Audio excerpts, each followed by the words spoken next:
So my name is Aaron Edwards, and we're going to talk now about, into more detail, of the applications and application transactions and why we think this is a really important part of building a hybrid WAN. So go ahead, Krishma. So really what at Cloudgenix we're seeing is that the unit of operation, as Vijay was saying, is changing from really delivering packets to delivering applications.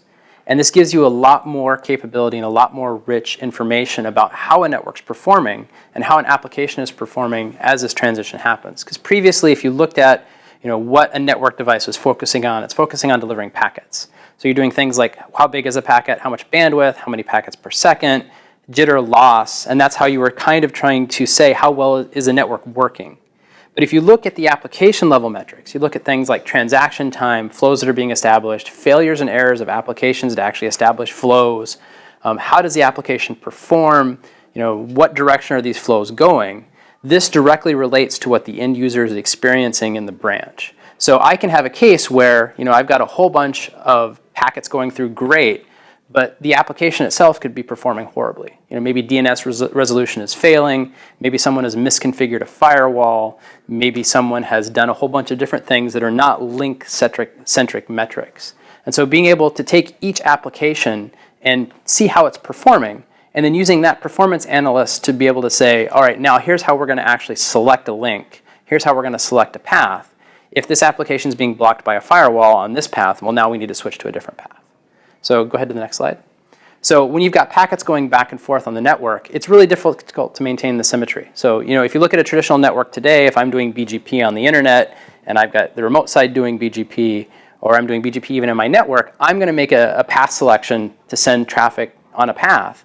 The remote end may make a completely different decision, where to come back to me. So I really lose control of how things are going symmetrically. How many of you guys have had issues with regards to asymmetries in a network? With the firewall breaking, right? Yeah. Yep. So there's two options. One is to say we're not going to guarantee symmetry, and we're going to leave it to the network designer to maintain or to design their network to deal with those asymmetric conditions. Or we can assert as a requirement that we're going to guarantee symmetry. Yeah. Right. So that way, your firewalls, your load balancer devices, your proxies will continue to work as they do. Yeah. Okay. Yeah. And really the other thing is that if you look at a lot of the packet-based forwarding devices out there, a lot of routers, when they try to do application recognition, now what they've got to do is they've got to go through and build a table of try to reverse engineer from this packet flow how the applications are actually performing. So they have to end up building separate tables, doubling the memory usage. This is why a lot of products out there, when they start to do app level stuff, have problems. And that was kind of the first place that we started as a company was, let's build a product that does application flow session from the very basic unit of operation, and then build packets out of that actual construct. But what you do get with packet-based architectures is link-level attributes, because it's really easy to see jitter, loss, latency. Go ahead to the next one. So then going up from packets, the next thing that you can get to is flows. Flows are better, but they're not quite ideal. So what you get with flows is you can get a nice ordered communication of packets going back and forth. You can group them together into logical state entities. So you can do symmetry maintenance, make sure that things are symmetric pretty easily, but you don't necessarily know from one flow to another, if it's the same application or if it's not. Each flow has to be uniquely identified, and there's a limited set of match criteria. You can do IP port protocol. You really get much more than that when you're looking at it at the flow level. So go ahead, Krishma. What we got to was we wanted to do session awareness based on a multiple fingerprint of flows and flow characteristics. So what we do is every flow that goes to the network, we benchmark. We look at what's called the flow transaction time, the application transaction time, and something we call the application path quality metric. We look at where is the flow in an application construct? Is it an initial DNS flow? Is it the first flow that we've seen for this application? Is there another flow that's chained off of it? Basically we see initiating flows, and then we see sub-flows that come through based off that initiating flow depending on the app. We can see codec in the actual application. So we can see, is it a voice? Is it a video codec? Transaction time. So we actually can look at operations of how the flows are going back and forth over the network and understand how they're performing. And what's nice is now we can actually fingerprint this application. So instead of looking at traditional things that require us to decrypt the application and look at data inside of flows, we can actually look at metadata around the communication. So as I was saying earlier, what flow is this and the number of flows that were established going to this destination? Does it match a known fingerprint that we've seen before? We can also create custom apps and do really neat things with customers. And we'll show a demo a little bit later on about some of the app creation. I do have a question about that. Yes. So I'm assuming these are apps that are pre-identified. So you have fingerprinted common applications that a lot of people are using, but if there is some sort of customer unique application, that could be something that you potentially would fingerprint, but it would be a process. You'd have to work with the customer to identify. So there's two different ways. There's two different ways to go through this. There is the simple app signature. So we can do standard layer 4, layer 3 match criteria. Easy. Everybody does that. Right. That's what we have now. Yeah. We can do layer 7 match criteria. So we have different application information that a user can actually enter, and we'll show you this as we go through. So you can do basic pattern matching on the packet. So potentially a customer could do it themselves. Customer could do it themselves. Okay. And then we have finally the really advanced signatures that we use for a lot of stuff where we're doing heuristics, port ordering, and how things are going. And session level heuristics, right, where we look at how the flows are correlating Exactly. with the session to identify the particular application. So WebRTC is a classic example, right, where we look at the individual flows to understand if it's voice or video and the codecs used. So for those types of applications, if a customer wants a custom signature created, they just open a case with us, and our app team will actually create the signature for them. All right. So you aren't charging for that or anything. That's just That's part of our service. Yeah. That's part of our service. Yeah, so we give you the tools to be able to create simple stuff. When it gets really complex and you want something really custom, we do it. We work with you. And we actually have, and the nice thing is when we work with you, then you can, if we have multiple customers that are doing the same app, which we've had, now we can say, all right, we've got enough information to start making a global signature now that we can remake available to other customers. Sure, that makes sense. So this part here is talking a little bit about our application transaction definition. So we're able to identify the client request, the round trip time, the server response time, the network transit time for all of the different types of flows that we see through here. What's nice is that now we're looking at this data at an application level versus at like a TCP transaction level. Because if you look at things like TCP response time, those don't necessarily correlate well to how the applications are actually performing, because you may get some application that has great TCP transaction time or horrible TCP transaction time, but what does it mean to the application? I mean, does that correlate into good performance or bad performance? We're actually able to, without decrypting the packet, see a lot of this application transaction information and get the information that we need to make path selections very intelligently. And then finally, talking a little bit about the Gardiner WebRTC challenge, which is talking into this, saying that WebRTC is encrypting unified communication. You've got all these different types of applications that are going over the same channel. So how do you understand and identify these things when it's encrypted and it's got all these different characteristics? And that's where the fingerprinting that we do really helps. Even though it's encrypted, we can still tell the difference between a media flow, a video flow, and an audio flow based on the heuristics of the transactions. And identify the codec. And identify the codec. Yep. You're identifying the codec in an encrypted packet. Yes, we are. It's pretty slick. Yes. So with Magic. No. unicorns and multicorns. Yeah. But we actually did this specifically for the Gardiner WebRTC challenge. Yeah. And I think the app that we showed was Cisco Spark. Yeah. Right, which is the data communications are encrypted. And what's interesting is if you look at the control channel as well as the bearer channels, how they're set up, you can actually figure out quite a bit. Yeah. That's how the NSA can figure out what websites we're visiting, right, without actually decrypting the traffic. There is a huge amount of information. There's a huge amount of information in metadata. I mean, to be fair, I mean, people are trying to minimize metadata, but there's a lot. And then you add to that the ability to correlate across flows in terms of the session setup behavior. You can pretty much get an exacting view of what's going on. So you're combining the metadata and the application identification And the session behavior. right, and making a well-informed, educated guess as to what type of data that is, and then you could treat it differently. Yeah, it's the key is we want to get close enough to be in the ballpark to where we can make a good path decision. So it doesn't have to be exactly right because we're not. For WebRTC, for codec, we're exactly right. Yeah. Right. There's no questions. It's deterministic. Yeah.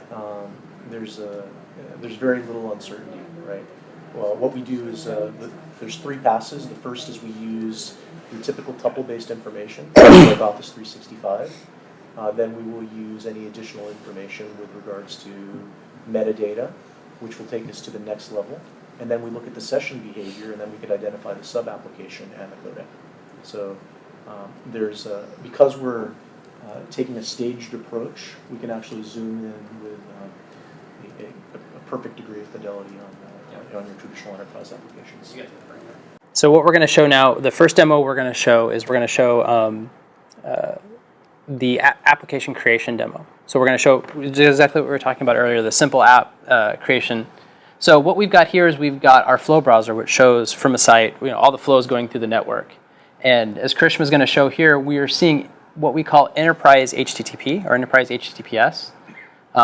What we classify as enterprise is a customer defines, gives us information about, what are my enterprise subnets? So RFC 1918 subnets, public IPs that are internal, and then we automatically classify any traffic we see that's HTTP or HTTPS going to those to be enterprise, or inside the enterprise. And what we'll do is that when you look here at the enterprise HTTP, so Krishna has actually pulled up the enterprise HTTP stuff, you can see the actual, for example, we're seeing a domain name here that we don't have an application for. So in the flow, we're seeing heuristics that say, hey, by the way, we're seeing traffic to this domain. So Krishna now wants to go through and create a custom app saying, I'd like to make a different policy for this app. Maybe I don't want it to use internet. Maybe I want it to use internet VPN more heavily. Maybe I want it to use my MPLS network less. So we're going to go into our policy screen and into our apps. And now she's going to create a custom app. And by default, you get into the layer 7 application creation. And so she's just going to enter that domain that we saw earlier. So what's nice is no IP, no port, no other information. We're able to get this domain information via SSL stuff, via whether it's HTTPS or HTTP, we're able to determine via a whole host of different metadata whether that domain is being used when you're going to that site. Yeah, so what we have right here is the custom policy, and that is applied to the site. So I am going to go ahead and add the custom app that I just created. Called server. So probably this is like the most business critical app that we have, and we categorize it as platinum. And wanted to take probably direct internet and MPLS path.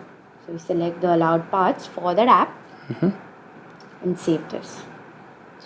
Now by selecting two paths, is it going to take one primary, one secondary? Is it going to load balance over them? So what it's going to do is it's going to look at the actual performance that we talked about earlier. So looking at the transaction time, it's going to benchmark both of those. So it's going to, at the beginning, it'll let a couple clients take each path, and it'll quickly learn based on the flows and how things are going, which path is performing better per app. And now it'll make a decision and start weighting traffic to one or the other. Okay, and then does it keep checking? It does. It keeps checking. So we're constantly looking at the data as it's going through the network. And so as things start to brown out or have a problem, now we'll automatically reshuffle things as they go through. Does that cause, so I mean, the rechecking, right? So let's say you have, everything's running great, and then a brownout condition occurs on your internet VPN side. You have to keep checking that. Are you sending actual transactions that way? Yeah. So the nice thing is that there's two ways that we can check. By default, we do everything passive. So everything is going through the network. We put flows over there to see how well they go. If they go great, we just keep them there. If they don't go great, if they have a problem or it's unreachable is a big event.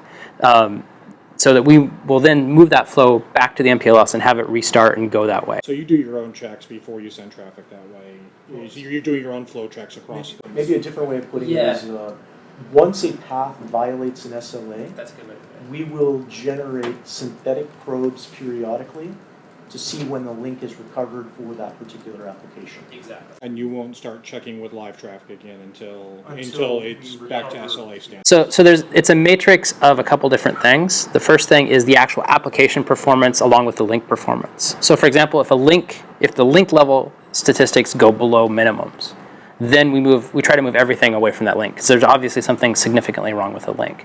But if at an application level, we're seeing something that the application performance has gone down, then it's just a matter of making sure that the number one, it's not a link problem, and then number two, that the application is recovered to a point where we feel safe putting user traffic there. Once we go to put that user traffic there, we can very quickly tell if it's having a problem or not, and then reroute subsequent flows or that specific flow if it doesn't complete.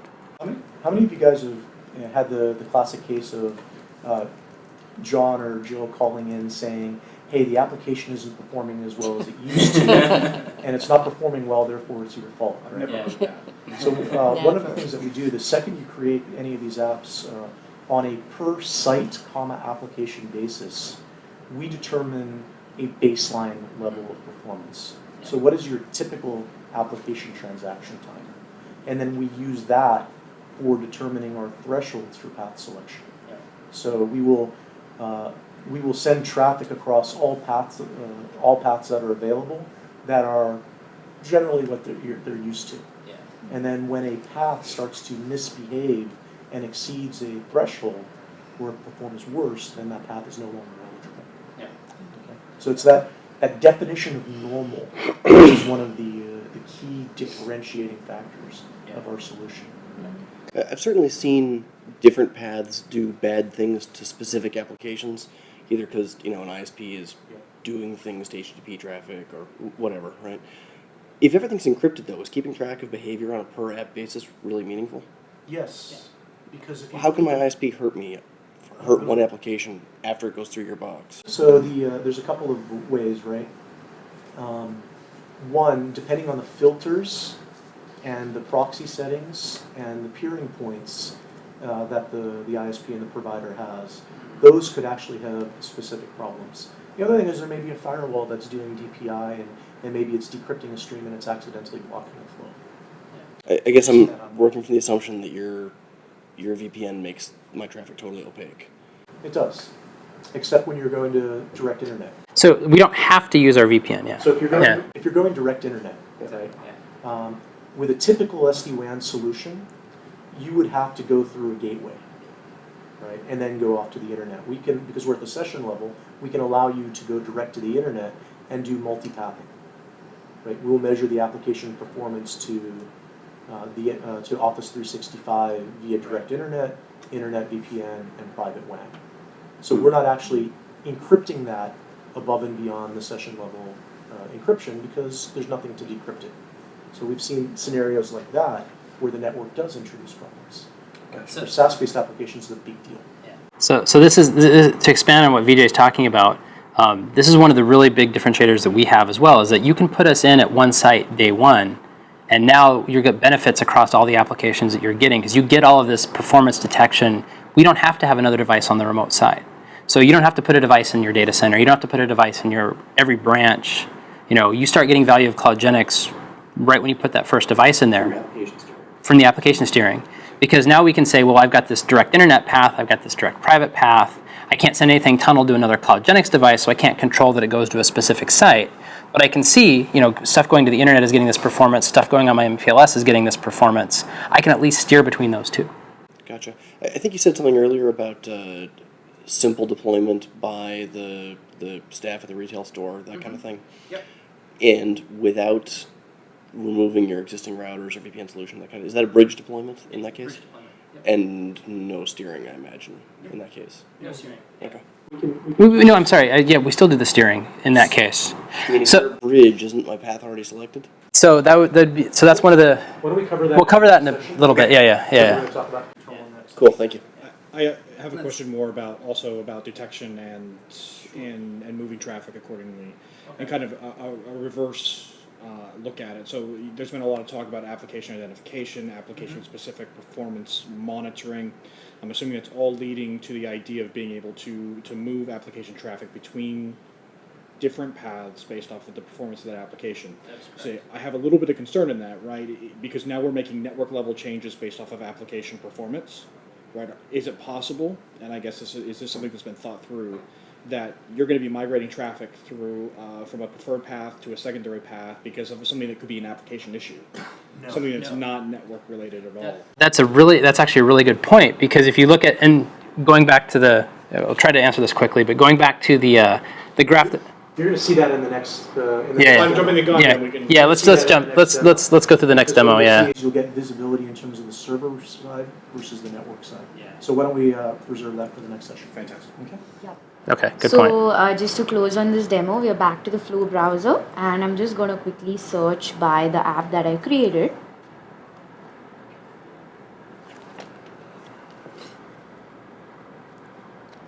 Yeah. There you go. So now we're seeing that the app is actually correctly identified.